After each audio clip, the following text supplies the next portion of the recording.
اور اس کی سگنیفیکنس کیا ہے، تو میں کڑی سے کڑی جوڑنے کی کوشش کروں گا اس پروگرام کے اندر۔ آپ کو معلوم ہی ہے کہ نتن یاہو کے آفس نے دعویٰ کیا گزشتہ ہفتے کہ نتن یاہو نے دورہ کیا ہے، اس خفیہ دورہ کیا ہے یو اے ای کا، جب اور یو اے ای نے فوراً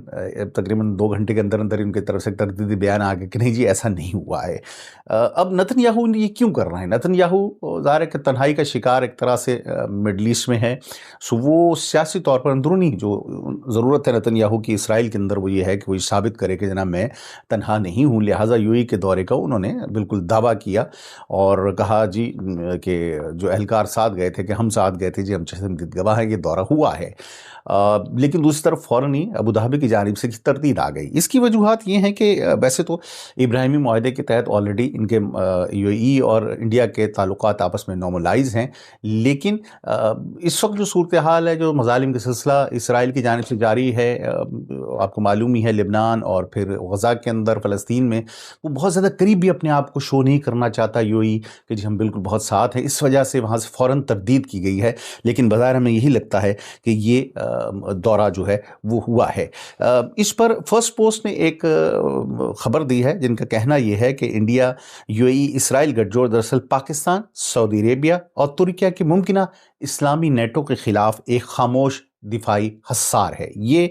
فرسٹ پوسٹ کا کہنا ہے، اسکرین پہ آپ دیکھ رہے ہوں گے، اور ان کا یہ کہنا ہے کہ نیا محور دفاعی تعاون، ٹیکنالوجی کے اشتراک اور مشترکہ خطرات کے احساس پر کھڑا ہے۔ یعنی کہ اب تک آپ کو اگر صورتحال دیکھیں ایران کے ساتھ جو جنگ چل رہی ہے اسرائیل اور امریکہ کی، انڈیا اس میں irrelevant ہو گیا تھا۔ اکثر انڈیا کے اندر سے بھی یہ آوازیں اٹھ رہی تھی کہ جناب انڈیا کہیں دکھائی نہیں دے رہا، ایک بڑا ملک ہے اس خطے کا، لیکن وہ نہ 3 میں نہ 13 میں ہے، جبکہ اس کے تعلقات بقول ان کے میڈیا کے سب سے بہت اچھے ہیں، لیکن وہ کہیں دکھائی نہیں دے رہا۔ سو آئی تھنک کہ India is trying to come back, ایک بار پھر اس سچویشن میں واپس آ رہا ہے۔ پاکستان کا جو مڈل ایسٹ پہ اثر و رسوخ ہے خصوصاً یو اے ای میں تھا، انڈیا اس کو کاؤنٹر کر رہا ہے اور اس کا نقصان پاکستان کو ہو رہا ہے۔ آپ کو جیسے معلوم ہی ہے کہ پاکستانی وہاں سے اب ان کو نکالنے کا سلسلہ جاری ہے یو اے ای سے، ویسے تو ڈاؤن پلے کیا جا رہا ہے پاکستان کی جانب سے اس خبر کو، لیکن کئی ایک ذرائع سے میں نے اسی تصدیق کے بعد میں یہ آپ کی خدمت میں یہ بات کر رہا ہوں کہ اس میں حقیقت ہے۔ اب یہ کتنی بڑی تعداد ہے یہ کہنا مشکل ہوگا، لیکن بعض خبروں کے مطابق یہ ہزاروں میں کم از کم ضرور ہے یہ تعداد جس میں لوگوں کو وہاں سے یو اے ای سے بے دخل کیا جا رہا ہے۔ اور جبکہ دوسری طرف آپ کو معلوم ہے کہ انڈیا تیسرا بڑا تجارتی پارٹنر ہے یو اے ای کا، اور اسرائیل چوتھا بڑا شراکت دار ہے، دفاعی جو پروڈکٹس پرووائڈ کی جاتی ہیں یو اے ای کو چوتھا بڑا اسرائیل جو ہے وہ ان کا سپلائر ہے۔ سو ان کی تعلقات ہیں وہ بہت زیادہ قریبی ہیں، ہم شاید اس کو اتنا نہیں سمجھ پا رہے تھے، لیکن اس کے بعد جو معاہدہ بھی ہوا ہے چند روز پہلے، یہ ایک حقیقی طور پر یہ خطرہ پاکستان کے لیے خصوصاً عمومی طور پر تمام مسلم ممالک کے لیے یہ ہمیں نظر آ رہا ہے۔ یہاں سب سے اہم لفظ اس رپورٹ کے اندر تھا خاموشی سے، یعنی کہ وہ بغیر کوئی شور و غوغا کیے، کوئی دفاعی معاہدے کی بات کیے ہوئے وہ اندر ہی اندر اپنی خفیہ طور پر یہ کارروائی رکھے ہوئے ہیں، اور اس میں کوئی شک ہمیں نہیں ہونا چاہیے کہ یہ پاکستانی نیٹو جو مسلم نیٹو جو پاکستان نے جس کی ایک طرح سے داغ بیل رکھی ہے سعودی عرب کے ساتھ مل کر، اس کو کاؤنٹر کرنے کے لیے یو اے ای اور اسرائیل یہ سب کچھ کر رہے ہیں، اور خصوصاً اس میں بڑا کردار بھارت کا ہے۔ آپ کو معلوم ہی ہے سپٹمبر میں یہ پاکستان سعودی عرب کا یہ معاہدہ ہوا تھا، اور اس میں یہ کہا گیا تھا کہ جو نیٹو کا ایک قانون ہے اس کے کاپی کی گئی تھی کہ ایک بار حملہ تو سب ملکوں پہ حملہ تصور کیا جائے گا۔ اب ترکی اور قطر بھی اس میں شامل ہو رہے ہیں۔ سو اب اس خطہ یہ جو ہے اس میں بہت تیزی سے ڈیولپمنٹس ہو رہی ہیں، تبدیلیاں آ رہی ہیں، اور اب 2 ہمیں متوازی دھارے اس میں دکھائی دیتے ہیں، انڈیا یو اے اسرائیل، اور پس منظر میں بیک گراؤنڈ میں امریکہ ظاہر انہیں سپورٹ کر رہا ہے۔ دوسرا پاکستان، سعودی عربیہ، ترکیہ، قطر اور ممکنہ طور پر مصر بھی اس میں شامل ہو جائیں گے، اور ایک 2 اور ممالک بھی آپ کو معلوم ہے افریقہ سے میں ایکسپیکٹ کر رہا ہوں کہ وہ بھی اس میں شامل ہوں گے۔ انڈونیشیا اور ملائیشیا بھی ذرا کمزور لیڈرشپ ہے ان کا، مجھے اتنا امکان دکھائی نہیں دیتا، لیکن آذربائیجان، ازبکستان، یہ جو ریاستیں ہیں ان میں سے بھی چند ممالک مجھے اس میں شامل ہوتے مستقبل قریب میں دکھائی دے رہے ہیں۔ سو ایک بہت ہی پاورفل قسم کا یہ مسلم ممالک کا اکٹھ جو ہے دکھائی دے رہا ہے، جو طاقتور ممالک ہیں، اور دوسری طرف ظاہر ہے کہ اسرائیل کو امریکہ سپورٹ کر رہا ہے، انڈیا بھی ایک بہت بڑا ملک ہے، یو اے ای بھی اس میں کیا لے کر آ رہے ہیں تینوں ممالک، میں اس حوالے سے بھی ابھی اس میں روشنی ڈالوں گا کہ یہ جو اب لیٹسٹ ایک ڈیولپمنٹ ہے اس کا کیا یہ کیوں ہو رہی ہے، پاکستانی ناظرین کے لیے یہ کیوں اہم ہے۔ جیسا کہ میں بتا چکا ہوں کہ انڈیا کا تجارتی معاہدہ تو ہے ہی ہے، یعنی کہ تیسرا بڑا تجارتی پارٹنر ہے، لیکن لاکھوں وہاں پر انڈین کام کرتے ہیں، اس طرح سے پاکستانی بھی لاکھوں مڈل ایسٹ میں کام کر رہے ہیں، اور اب ظاہر ہے کہ اس سارے صورتحال کے بعد انڈیا یہ چاہ رہا ہے کہ مڈل ایسٹ کے اندر پاکستان کی جو ایک رسوخ تھا اس کو کمزور کیا جائے، اور یہ اب ہمیں ہوتا ہوا دکھائی دے رہا ہے۔ مغربی ایشیا کا نقشہ بدل رہا ہے، اور یہ کیوں ہو رہا ہے؟ سب سے پہلی بات تو یہ کہ مڈل ایسٹ کنٹریز اب اپنے آپ کو ری الائن کر رہی ہیں۔ جو ایک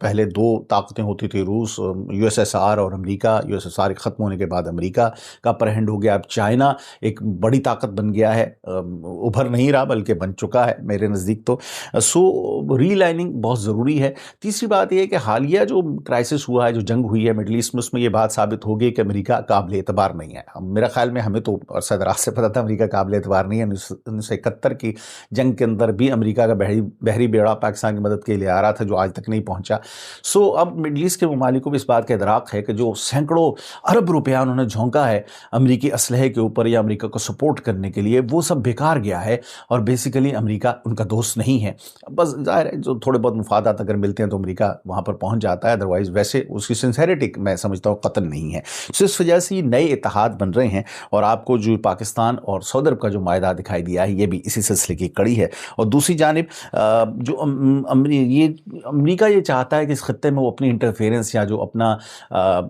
بہت زیادہ اس کا یہاں پہ کنٹرول تھا اس کو کم کرے، کیونکہ اب امریکہ دنیا کا سب سے بڑا میں سمجھتا مقروض ملک ہے، اور اس کی فوج بھی اب اتنی بڑی نہیں رہی ہے کہ وہ سب جگہ پر اسٹریچ ہو سکے، لہٰذا وہ بھی اپنی لائبلٹیز کو، ذمہ داریوں کو کم کرنا چاہتا ہے، جس کی وجہ سے وہ اس اتحاد کو بیک گراؤنڈ میں سپورٹ کر رہا ہے۔ اس میں انڈیا کیا لے کر آ رہا ہے جی؟ ایک بڑی آبادی ہے، وسیع مارکیٹ ہے، فوجی طاقت انڈیا کے پاس ہے، خلیج میں مقیم اس کے لاکھوں تارکین وطن ہیں، تیل اس کی سب سے بڑی ضرورت ہے اس وقت، اور خلیج میں پاکستان کے روایتی اثر و رسوخ کو کم کرنے کے لیے بھارت اس جو ایک ڈیل ہے یا اس اکٹھ ہے اس میں شامل ہوا ہے۔ اسرائیل اس کے اندر کیا لے کر آ رہا ہے؟ جدید دفاعی ٹیکنالوجی ظاہر امریکہ کی پرووائڈ کرتا ہے، وہ خود بھی ڈیولپ کر رہا ہے، اس میں سائبر ہتھیار ہیں، ڈرونز ہیں، انٹیلیجنس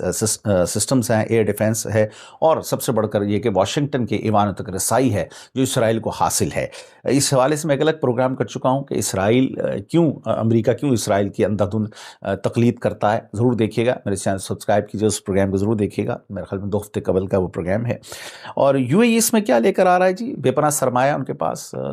اس کے علاوہ عالمی بندرگاہیں، لاجسٹک، تیل و گیس، اور دنیا کا سب سے بڑا اسٹریٹجک ہب بننے کی ان میں ایک صلاحیت ہے اور ایک ول بھی ہے جو ان کے لیے بہت ضروری ہے۔ سو یہ ایک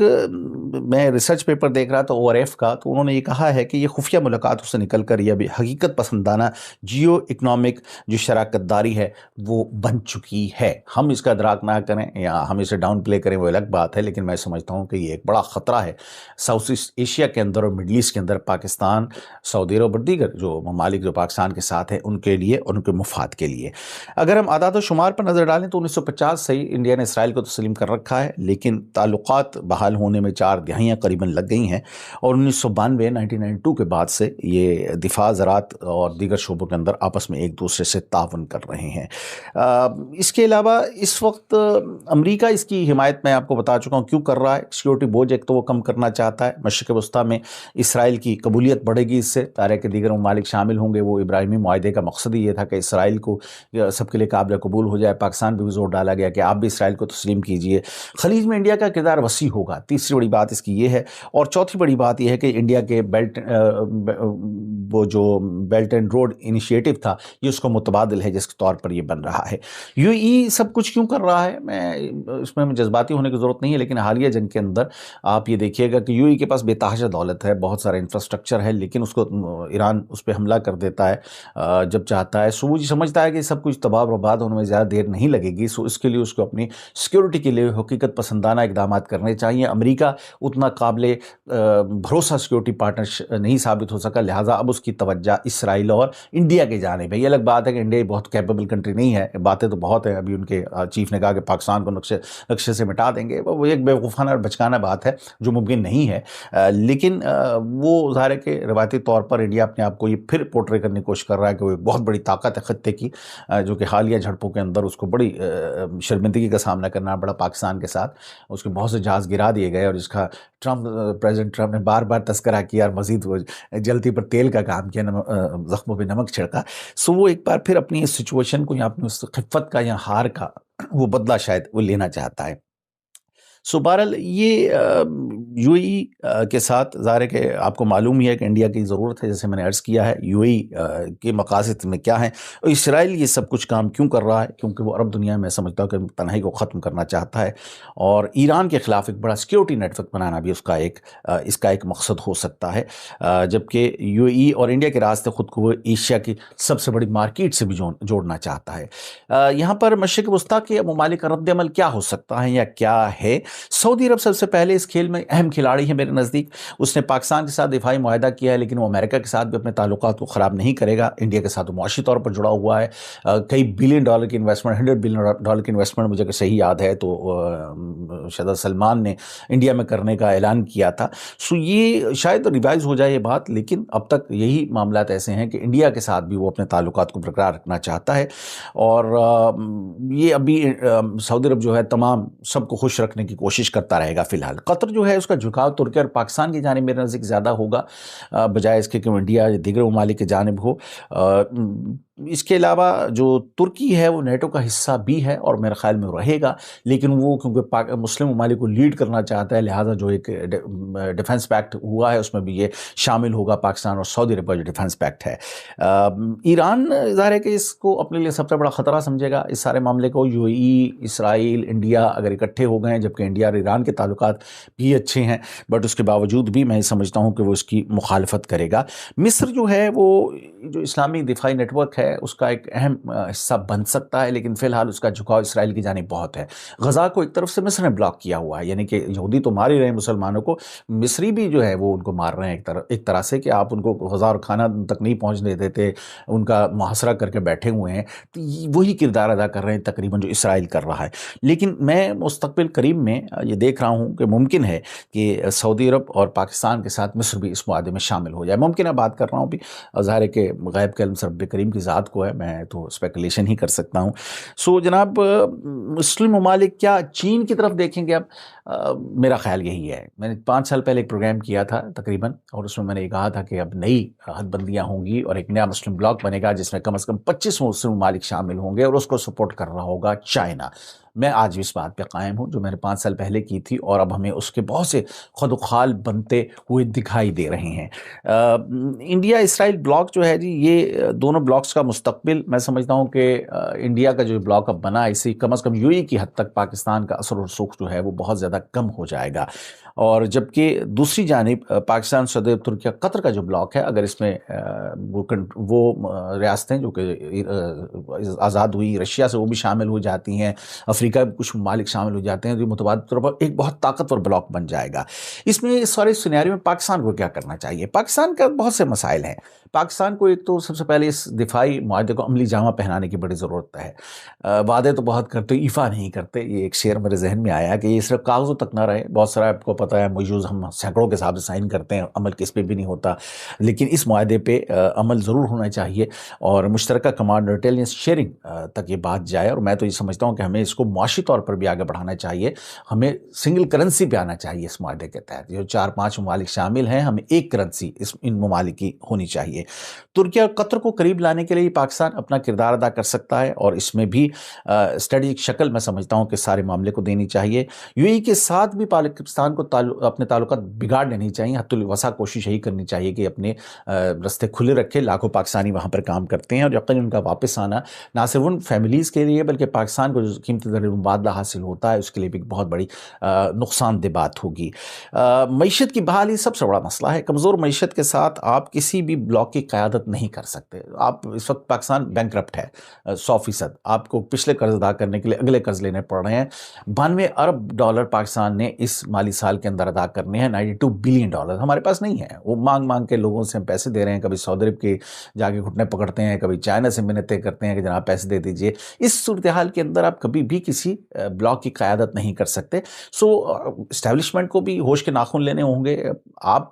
ایک اہم فریق ہیں پاکستان کے اندر، اس سے کسی کو انکار نہیں ہے، لیکن اس کا یہ مطلب نہیں ہے کہ آپ باقی تمام اداروں کو مفلوج کر دیں۔ سو پاکستان کو آگے بڑھانے کے لیے بڑا ضروری ہے کہ وہاں پر ایک آزاد حکومت قائم ہو، جس کو اپنے طور پر پرائرٹیز طے کرنے دیجیے اور ملک کو آگے بڑھنے دیجیے۔ ووٹرز کی عمر کو بڑھانے گھٹانے سے کوئی فرق نہیں پڑے گا۔ پاکستان اس وقت جس مالی مشکلات میں سے گھرا ہوا ہے وہ کم نہیں ہوں گی، اور یہی پاکستان کے ڈاؤن فال کا سبب بن سکتی ہیں۔ اللہ نہ کرے کہ ایسا ہو، لیکن باقی معاملات میں اگر ہم بہتر ہیں دفاعی طور پر، تو مالی طور پر بھی ہم بہتر ہونا چاہیے، بجائے اس کے کہ ہم کشکول لیے ہوئے پھرتے رہیں کہ آپ سمجھتے ہیں کہ میں مانگنے آیا ہوں، لیکن ایسی بات نہیں ہے۔ تو اس قسم کے میمز ہمارے لیے باعث شرم ہیں، اور سب سے بڑی بات یہ ہے کہ دنیا کو ہمیں بیانیہ اپنا یہ دینا ہے، ہمیں بتانا ہے کہ فلسطین، کشمیر اور دیگر جو مسائل ہیں یہ ہمارا اصولی سٹانس ہے، ہماری کسی دشمنی نہیں ہے، ہم صرف اپنی حفاظت کے لیے یہ سارا کچھ ہم نے کیا ہے، اور ہم نے اصولی موقف پر ہم قائم ہیں جس پہ ہمیں قائم رہنا چاہیے۔ سو جناب یہ بلاک ہے جو کہ مسلمان بلاک کے اگینسٹ مارز وجود میں آیا ہے، بہت پاورفل اس لیے ہے کہ اس میں امریکہ اور اسرائیل شامل ہیں، اور پاکستان اپنی معاشی کمزوری کی وجہ سے میں سمجھتا ہوں کہ تھوڑا سا ہم ان سے قدرے نیچے ہیں، مالی حساب سے میں بات کر رہا ہوں۔ سو ہمیں بہت ضرورت ہے اس وقت ہمیں عملی اقدامات اٹھائیں، اس جو ہم نے ایک بنایا ہے دفاعی حصار، اس کو ہمیں مزید مضبوط کرنا ہوگا، مالی طور پر مستحکم کرنا ہوگا، اور ہمیں ایک کرنسی کی جانب جانا ہوگا، یہ بہت ضروری ہے۔ یہ تھا میرا آج کا پروگرام، پسند آیا ہو تو کائنڈلی اسے شیئر کیجیے گا، میرے چینل کو سبسکرائب کیجیے۔ میں ہوں فرحان اسلم، برطانیہ میں رہتا ہوں، 29 برس سے صحافت سے وابستہ ہوں۔ میرے بارے میں جاننا چاہیں تو میری ویب سائٹ farhanaslam.com پہ تشریف لے جائیے۔ بہت جلد ایک نئے پروگرام کے ساتھ آپ کی خدمت میں حاضر ہوں گا، مجھے اجازت دیجیے، فی امان اللہ۔